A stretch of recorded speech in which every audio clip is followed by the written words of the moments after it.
So after the European Union referendum in 2016, Britain entered a 3-year period of crisis. You had David Cameron announce his resignation immediately after the referendum result became clear, the morning after.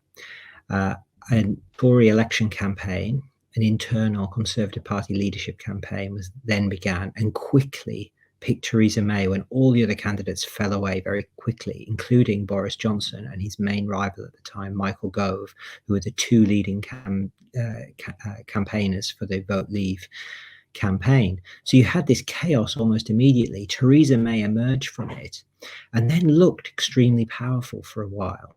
And at the height of her power, she called a general election in 2017 and stunningly lost the Conservative majority to this insurgent populist Labour Party under the leadership of Jeremy Corbyn, a hard left former Eurosceptic, actually, who had faced enormous criticism for his sort of lax role in the referendum campaign in 2016. So suddenly, Britain was leaving the European Union, but the government had no majority in Parliament to decide how it would leave the European Union. So you were at a deadlock. British politics was just riven and stuck.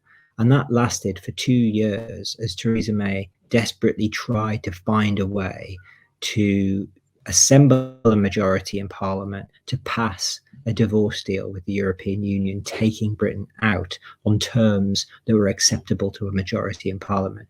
When that failed, and it failed on numerous occasions, and the pressure built and built and built until she had nowhere left to turn, then she resigned, and the Conservative Party turned to the one person that they felt could get them out of a hole and win an election, because they were in a dire position in the polls at that point.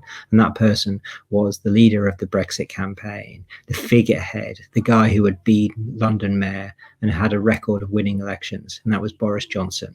He took the reins in 2019, on a campaign full of promises to tear up Theresa May's deal, negotiate a new one, pass it through the House of Commons, and take Britain out of the European Union. It was a whirlwind, but he did most of the things that he promised. A lot of it was spin. The substance remained broadly the same, but he did that. He got the deal, and then before he could put it to the Parliament, before Parliament voted it through, he called a general election, and he won a huge majority on a campaign promising to get Brexit done. A simple 3-word slogan, "Get Brexit done," that echoed his referendum campaign in 2016, which was "Take back control." So in those two seismic events, the future history, the future direction of Britain changed dramatically, and the man at the heart of both campaigns was Boris Johnson.